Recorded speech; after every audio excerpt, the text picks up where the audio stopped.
یادی روزگار شیرین، یادی لحظه های دیرین، یادی شامی دل ستانی، خوش به حالت ای جوانی. یادی روزگار شیرین، یادی لحظه های شیرین، یادی شامی دل ستانی، خوش به حالت ای جوانی.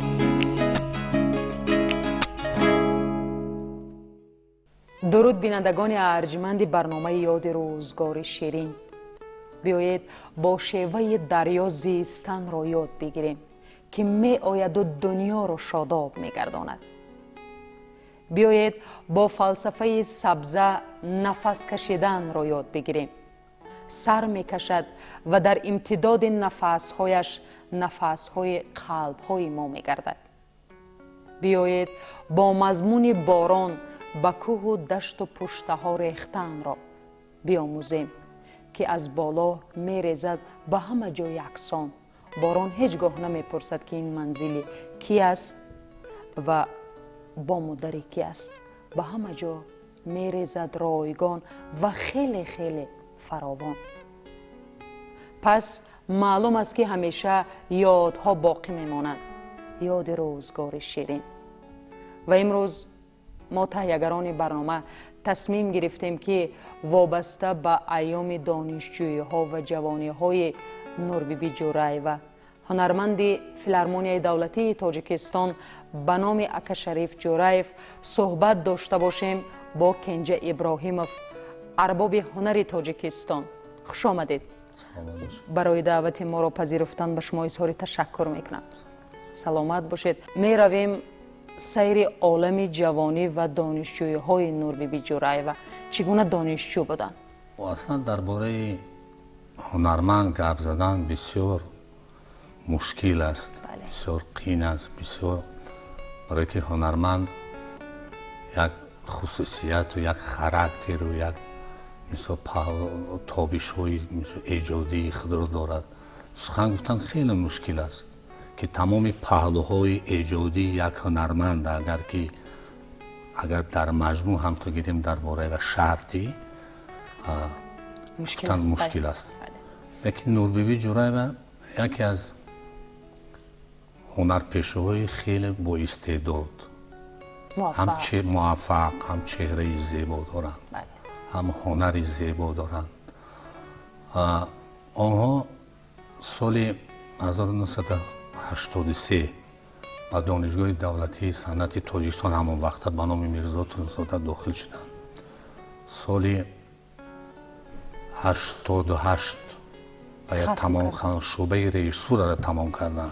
بعداً همون سال 1988 اون چیزی که من آگاه هستم، در برابر بعد تمام کردن دانشگاه در انسامبل ربابچی دختران فیلارمونی دولتی تاجیکستان به حیث هم نوازنده و هم هنرپیشه فعالیت کردگی‌اند. و در بسیار برنامه‌های کنسرتی که از جانب ربابچی دختران فیلارمونی دولتی تاجیکستان همون سالها صدا می‌دادند یا که نمایش داده میشد، در مد اول نوربیبی جورایف بودند و یک سرودی خیلی عجایب می‌خواندند. سرودهای عجایب می‌خواندند، سرودهایی که مخصوص به جوان دخترها خاص است.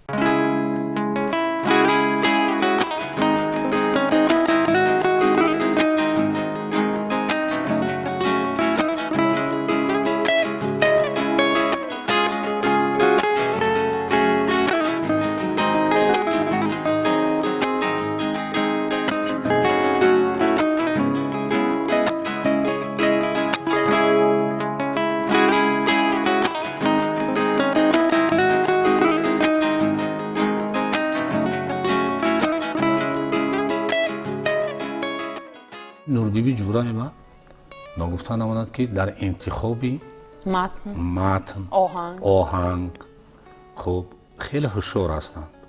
هر چیز را نمیخوانند. اصلا وقتی که هنرمند خودش اعتراف میکند، وقتی که خودش حرمت میکند، دیگران و یا حرمت میکند و نمیماند که بعضی چیزهایی که با او خاص نیست، یعنی متن‌های سبک رو خوانند. اصلا متن سبک با هنرمند هنرش کاسته میکند. باید که متن‌هایی که مضمون مندرجه، اگر درباره عشق باشد، درباره وطن باشد، درباره فلسفه حیات باشد، از کلاسیک‌ها باشند. کلاسیک‌های ما که اصلا تمام غزل‌هاشون فلسفه زندگی حیات دارند. یگان چیزی سبک نیست. از آهنگسازا با کی همکاری دارن؟ خب آهنگسازا از آن چیزی که من میدونم با امیر بیگ موسی همکاری داشتن، اینا دارن این روزن. با شادروان طلب خوجا ستارов، خیلی با دیگرها. خب بعداً که سال 1988 با دسته نوازنده‌های روبوشی دختران فیلارمونی دولتی تاجیکستان کار آمدن، فعالیت کردن و همین سال وقتی که اونها به کار آمدن و همین سال در یک سفری هنری داشت فیلارمونی دولتی تاجیکستان به هندوستان، در یکی از فستیوال‌های بین المللی که هر سال در شهر دهلی هندوستان برگزار می‌گردید، نوربی جورایوا شرکت کردند. یک سفری هنری بود به جمهوری عراق، به شهر بغداد. خود در آنجا استاد ظفر ناظم بودن، خب مراد بیگ نصرالدین بودن، چراغخان خالو بودن، استادان هنر، مسلمه باقیه بودن، بسیاری بودن. و همون سالها که ما با استاد ظفر ناظم شادروان خیلی که نزدیک بودیم، دوستی داشتیم، خب رفت و آمد داشتیم. من از این سفر آنها واقف هستم و بایها را من در مسکو بعد انتظاری کشیدم. وقتی که از آنجا آمدم دیدم خب اینا در همون شهر بغداد سرود اینا میخوندن. اینا با عبدالرزاق عبدالعلیموف دویت میخوندن، یعنی که بدیهه میخوندن. و اصلا هم اگر با اجرایات نوربی جورایف نظر اندازی، بدیهه را خیلی هم عالی جناب میخوانند و بدیهایی که با استاد عبدالرزاق عبدالعلیموف میخوانند سالهای آخر هم میخوندند و یک چند کنسرت هایی که با یادبود ظفر ناظم بودن و من بنده همین چیزها را متصدی همین چیز بودم. یادبود استاد ظفر ناظم، در همین یادبود استاد ظفر ناظم بدیهه میخوندم با عبدالرزاق عبدالعلیموف. خیلی عالی بود بدیهه های اینها. اصلا آوازهای اینها طلعاً در بدیهه خوانی. سالهای زیاد است که شما نوربی جورایوا را میشناسید. و همین بدیهه‌ای که آنها در بغداد خواندن از روی اخبار عامه یک 15 مراتبه در تلویزیون عراق همین بدیهه اینها پخش کرده شد و صدا داده شد.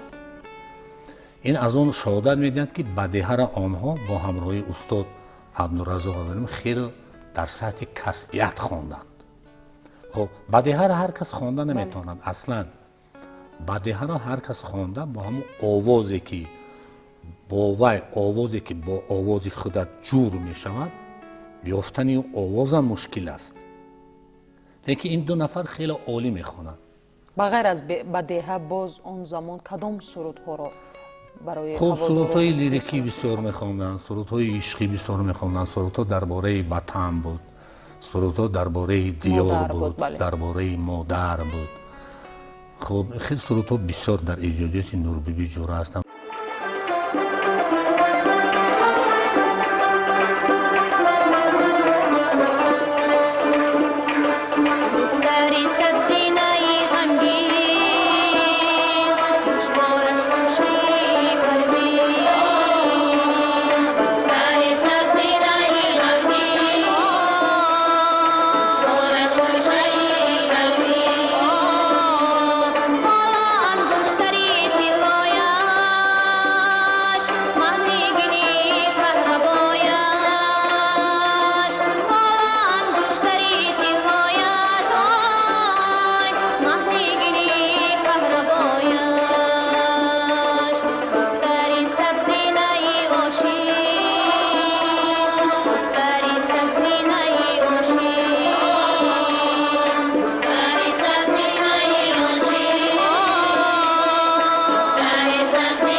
якчанд шабҳои эҷодии солҳои охир дар филармонияи давлатии тоҷикистон баргузор карданд ки ман шахсан шоҳид будам дар он шабҳои эҷодияш.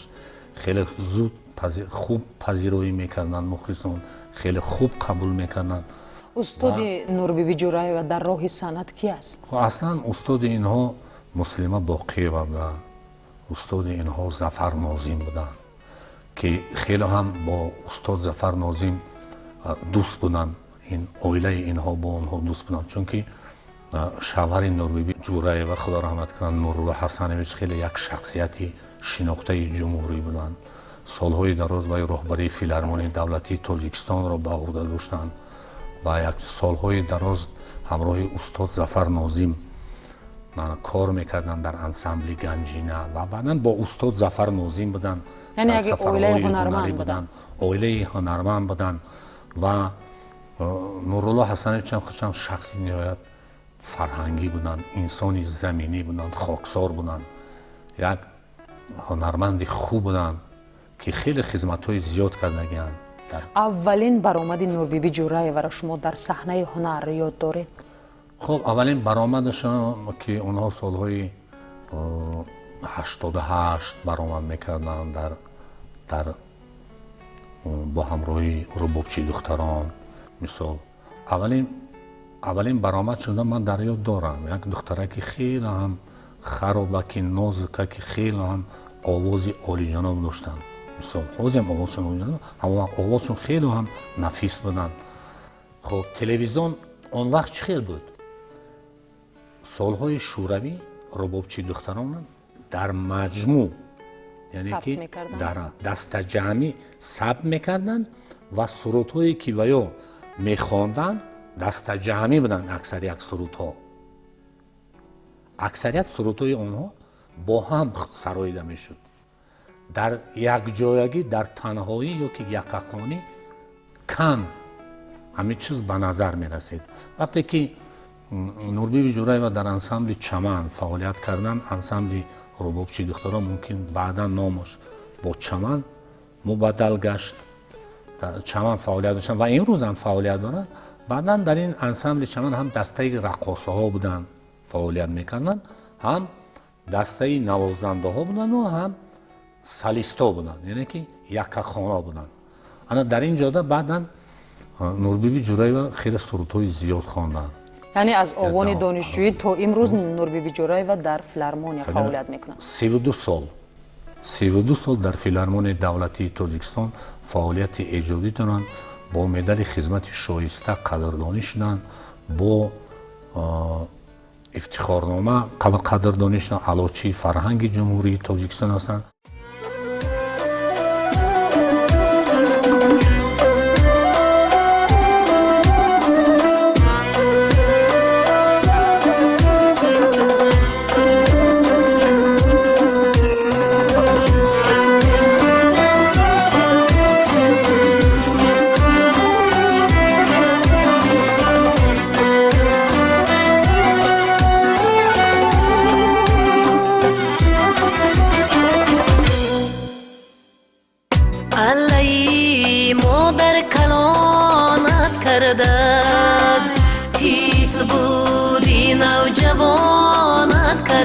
است اللهی مادر کلانت کرده است طفل بودی نوجوانت کرده است یاد داده بر تو راهی راست را از پی قسمت روانت کرده است یاد داده بر تو راهی راست را از پی قسمت روانت کرده است اللهی مادر کلانت کرده است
از پی قسمت روانت کرده است یاد داده بر تو راهی راست را از پی قسمت روانت کرده است اللهی مادر کلانت کرده است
از پی قسمت روانت کرده است یاد داده بر تو راهی راست را از پی قسمت روانت کرده است اللهی مادر کلانت کرده است اللهی مادر کلانت کرده است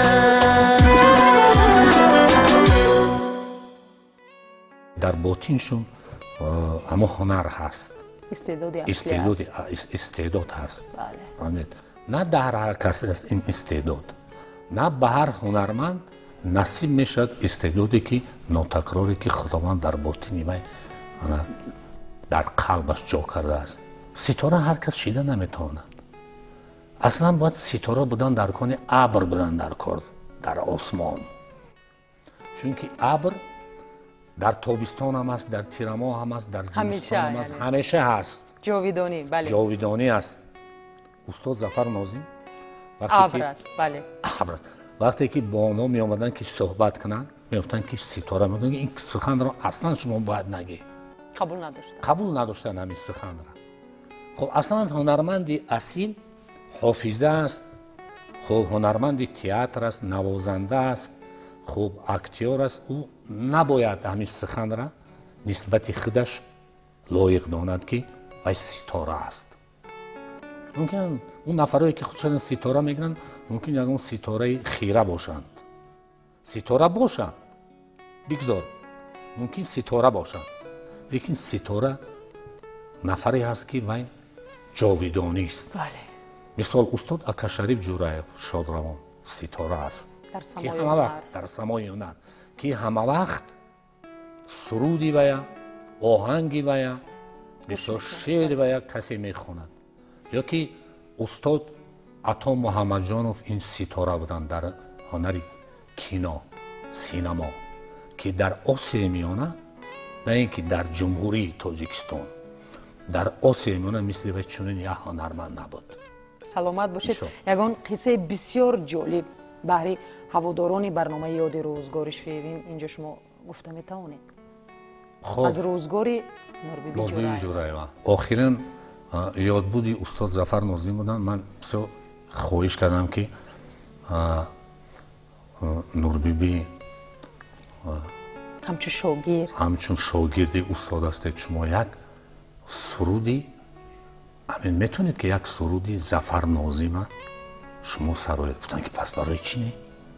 اونا یک سرود داشتن ظفر ناظم که فراموش شدگی بود سالها و همون سرود رو نوربیبی جورایف بعد طرز نامه گفتم که اگر شما بعدی که این سرود رو میسرایید در صحنه تماشابین نگوید که مثال آهنگ میگوید که آهنگ ظفر ناظم است و همون سرودی که استاد ظفر ناظم میخوانند میسراییدن شما نسرایید با همین آهنگ شما یک شعر دیگر پیدا کنید که با همین آهنگ تلعم باشد یعنی که چسبایش داشته باشد و اون بعد سراییدن اینا گفتن که این اصلا آهنگ استاد ظفر ناظم است.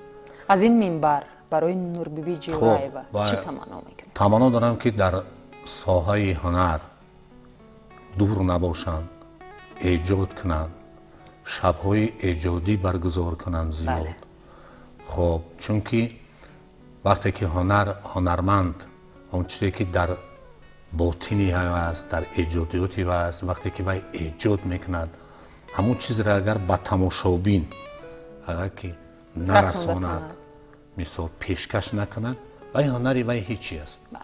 من یک سخن است که میگن که هر چیزی که ما ایجاد میکنیم در کشور خودمان و در سطح بلند کسبی است یا میانه است اگر همون ایجاد خود اگر ما با دیگران اگر پیشکش نکنیم با جهانی ها اون ایجاد در همین حدود تاجیکستان میماند یا که نفری که ایجاد میکند روزها و سالهای دراز او را اگر یک شب ایجادی که اگر نکند با تماشابین هنرپیشه یا که نوازنده یا که شاعر و هنرمند اگر پیشکش نکند گمان میکنم که وی هنری وی هیچ است. این هنر حتما باید که پیشکش کردن در کار سفرهای هنری بسیار کردن در کار باید نگفتن آمد که نوربیبی جورایف خیلی هم سفرهای هنری زیاد کردن در جمهوری تاجیکستان با همراهی فیلارمون هنرمندان فیلارمون دولتی تاجیکستان فقط در سفرهای هنری بودن اینا. لیکن امروز باید تمنای آن دارم که یک برنامه جدید برنامه نوی آنها باید تهیه کنند و با تماشابین با مخلصاشون با اون نفرایی که هنری اون قدر میکنند و پذیرایی میکنند و اعتراف میکنند و حرمت احترام دارن باید که پیشکش نمایند. تمنات من همین است. سلامت باشید. بینندگان ارجمند این بود برنامه یاد روزگار شیرین که وابسته به چهره امروزه برنامه نوربیبی جورایف و هنرپیشه فیلارمون دولتی جمهوری تاجیکستان به نام اکاشریف جورایف پیشنهاد شما گردانده و همصحبت من بودند کنجا ابراهیموف ارباب هنر تاجیکستان. برای دعوت و اشتراک و صحبت به شما اظهار تشکر میکنم. امروز که نوربیبی جورایف در عین کمالات ایجادی قرار دارند از این منبر با اون کس بهترین خوشی های روزگار و موفقیت های نظررس را تمنا میکنم. آرزومند آنم که چون بهار همیشه زیبا و سبز باشند.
چشمی ترم میماند پشتی تو چشمی ترم میماند پشتی تو چشمی ترم میماند پشتی تو چشمی ترم میماند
تو این شعری ترم میماند با تو این شعری ترم میماند با تو این شعری ترم میماند با تو این شعری ترم میماند داغی تو در جیگرم میماند داغی تو در جیگرم میماند